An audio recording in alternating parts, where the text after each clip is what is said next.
મિત્રો જય દ્વારકાધીશ, જય શ્રી રામ. સ્વાગત છે તમારું બધાનું મારા બ્લોગમાં.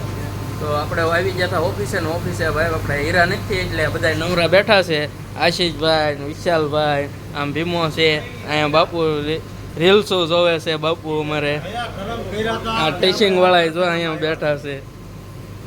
એવા કર્મો કર્યા હતા કે આપણે હીરામાં આવ્યા ને હીરામાં આવ્યા તો આવ્યા પણ ડીસી ડાયમંડમાં. આ બધા જો હીરા વગાડીને કેવા મંજીરા વગાડે. જો એક અહીંયા બેઠા આશીષભાઈ, અશ્વિનભાઈ સામે બેઠા છે, વિશાલભાઈ અહીંયા બેઠા, બાપુ આમ ભીમો અમારા ભીમભાઈ ટીમ્બાઓ નહોતા એટલે આપણે એક આંખો મારો આવી ગયા છે. નાસ્તો બાસ્તો કરીને હવે જઈએ છીએ પાછા. પાર્કિંગ અમારું ખાલી છે આખું. ઉપર થઈ ગયું ત્યારે હીરા આવ્યા, 6:30 ઉપર થઈ ગયું ત્યારે હીરા આવ્યા અને એમાંય ભાગ પડી જાય.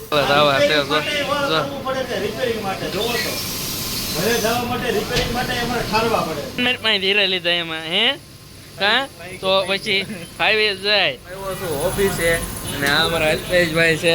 અલ્પેશભાઈ કંઈ કહેવા માંગશો અમારા બ્લોગમાં? હા ભાઈ, અમારા પારસભાઈ ચેનલ ચાલુ કરી છે તો લાઈક કરજો, સપોર્ટ કરજો અને શેર કરજો. ચેનલને લાઈક કરજો, સબસ્ક્રાઈબ કરજો અને શેર કરજો. જો અમારા વિડીયો ગમ્યો હોય તો પછી શેર કરવાનું ભૂલતા નહીં કોઈને. હાલો શેર કરવા માંડો તારે.